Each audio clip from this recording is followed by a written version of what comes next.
Fala, meus queridos acompanhantes do futebol, tudo beleza? Antes do vídeo, eu queria pedir algumas coisas bem importantes para vocês. Se vocês acompanham o nosso conteúdo, nosso canal e gostam bastante, por favor, dê essa moral e se inscreva aqui em nosso canal, caso ainda não tenha feito isso. Ative também todas as notificações para não perder nenhuma novidade. E não menos importante, curte e comente o vídeo para o YouTube entender que você quer receber esse tipo de conteúdo na sua notificação. Pode ter certeza que vai nos ajudar muito a continuar trazendo o conteúdo que vocês gostam bastante. Feito isso, vamos pro vídeo? Vamos analisar aí nominalmente as possibilidades, o que o Tite pode fazer. E bacana já pensar também nessa partida contra o Chile. Mas vamos falar dos clubes do Brasil. Por exemplo, o Flamengo, hein? Quem diria, depois de 3 dias de folga, o Renato Gaúcho deu um descanso pra galera, não é? O Mengão voltou a treinar hoje e agora tem 2 semanas pela frente para poder se preparar contra o Palmeiras, partida pelo Brasileirão, que vai inaugurar o segundo turno do Flamengo. Depois da goleada diante do Santos, o técnico Renato Gaúcho deu 3 dias de folga para o elenco. O torcedor do Flamengo vai precisar ter paciência para ver novamente o time em campo. O elenco se reapresenta hoje no Ninho do Urubu e inicia a preparação para o duelo contra o Palmeiras no dia 12 de setembro no Allianz Parque.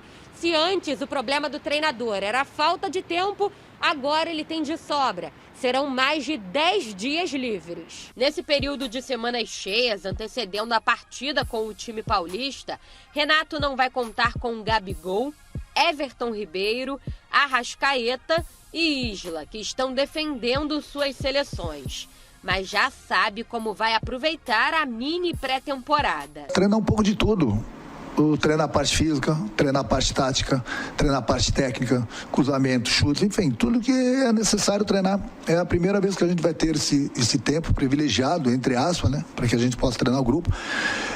Feliz por um lado, nós temos 2 jogadores na seleção brasileira, mais um na chilena e outro no Uruguai, quer dizer, nós vamos ter jogadores importantes também fora do nosso convívio nesses dias. Para o duelo com o Palmeiras, a expectativa é pelo retorno do zagueiro Rodrigo Caio, que está em tratamento intensivo por problemas recorrentes no joelho.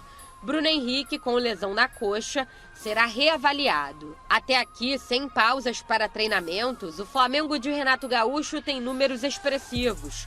14 jogos com o treinador e 8 goleadas. Reforços chegaram.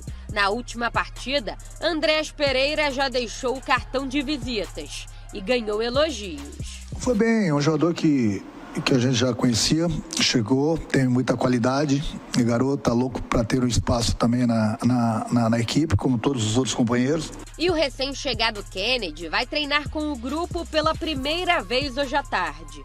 A disputa por uma vaga no time titular está acirrada. Cada um busca seu espaço. É aquilo que eu sempre falo, é importante para o treinador você ter vários jogadores da mesma posição bem. Ruim se todos eles não estivessem bem. Então, essa dor de cabeça é do treinador. E quem entra em campo sabe que tem que dar o máximo. A turma dos novatos pode aumentar. A diretoria do clube está de olho no zagueiro Davi Luiz, que está livre no mercado desde que rescindiu com o Arsenal. O clube ainda não enviou proposta oficial. Aguarda um posicionamento do jogador. Davi Luiz está há 15 anos no velho continente e, por isso, a preferência é por clubes da Europa. Por outro lado, o maior concorrente do Flamengo na briga, o Benfica, parece ter desistido da contratação do jogador. Segundo o jornal Record de Portugal, ele não estaria mais nos planos de Jorge Jesus. Caso chegue na Gávea, Davi só não jogaria a Copa do Brasil, porque o período de inscrições foi encerrado. No Brasileirão, as inscrições vão até o dia 24 de setembro.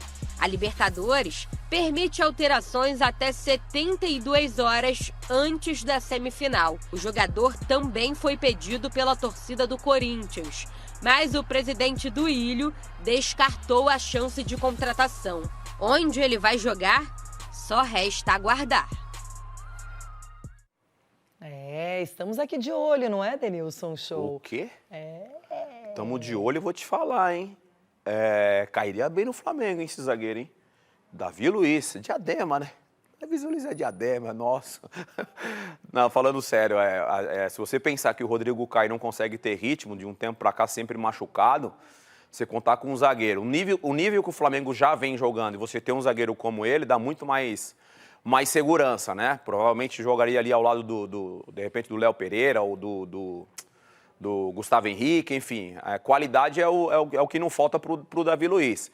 E com com esse grupo de jogadores que fizeram histórias no futebol europeu voltando para o Brasil, o Davi Luiz seria uma boa. Seria uma boa para o Flamengo. Essa história de zagueiro é curiosa no Flamengo, porque o Rogério Ceni tinha o Léo Pereira, o Gustavo Henrique, depois chegou o Bruno Viana mais recentemente, e não usava o William Arão improvisado como zagueiro. Então, talvez seja uma carência, porque o Rodrigo Caio, ele fica muito tempo afastado, com lesão, mas quando ele volta bem.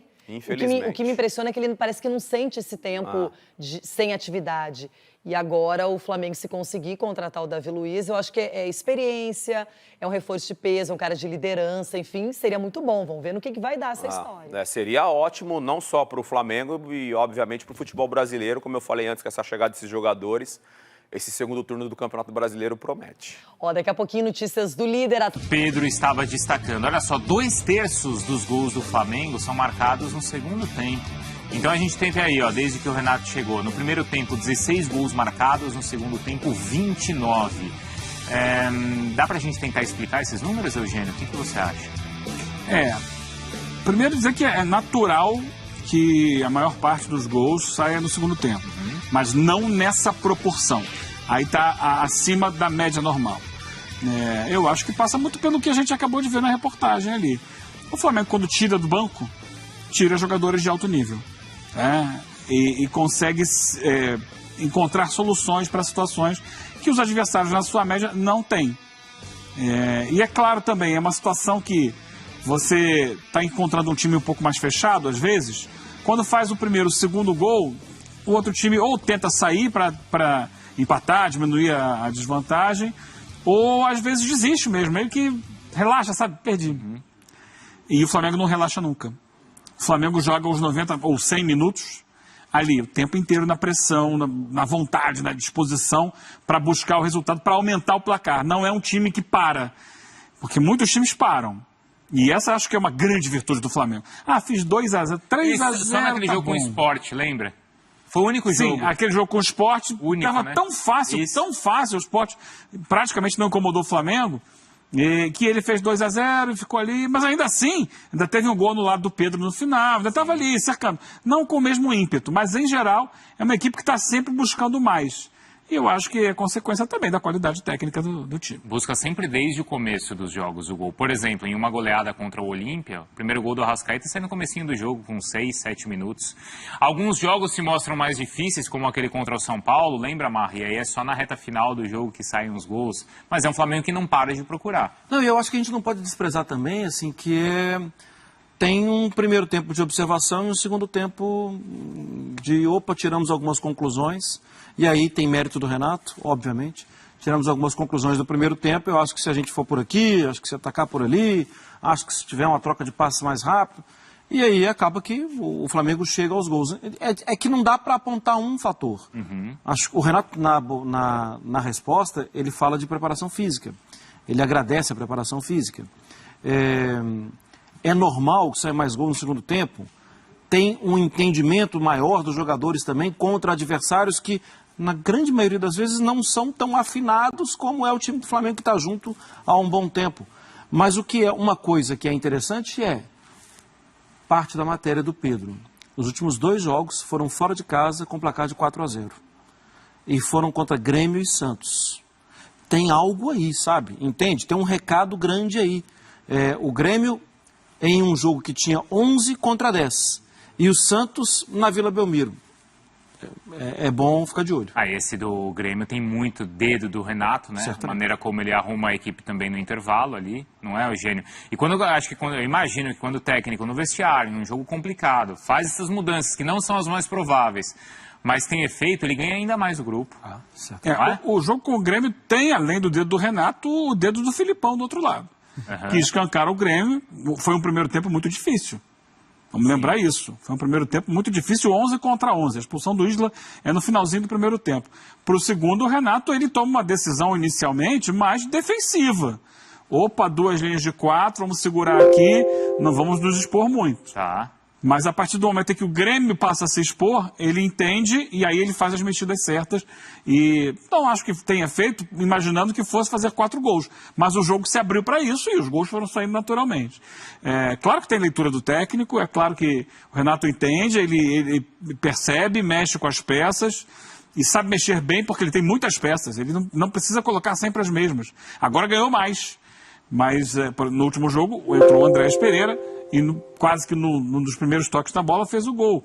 Mas em outras oportunidades foram outros jogadores que entraram, o Pedro que entrou e brilhou muitas vezes. Então são várias opções, é muito forte o elenco, o time e o que a gente vê dentro de campo do Flamengo. E aí tem uma outra coisa que assim, com o Flamengo você não vacila, porque ele não te perdoa, certo? O Grêmio deu essa oportunidade, o Flamengo fez 4 gols. Aí o Diniz, quando acabou o jogo, falou, não, 2 gols a gente entregou, 1 foi de pênalti. O Flamengo não vai te perdoar. Não, ele não quer saber se entregou ou não, né? O Flamengo vai ganhar o jogo. No final das contas, mesmo com esses 2 gols que entregou e um outro pênalti, o Flamengo venceu por 1-0, então, né? O Flamengo é um time muito forte, é um time muito bom e me parece hoje, Bruno, muito mais concentrado nas competições. Sabe aquela coisa de... era Domi, era Rogério, sempre com muita suspeita de que parece que não vai seguir e tal. Hoje, aí está de novo um elogio ao Renato. O Renato conseguiu apaziguar ânimos. E olha... Isso, meus queridos amigos. Se você gostou deste vídeo, deixa o like, comenta, se inscreve e ativa as notificações. E nos vemos no próximo vídeo.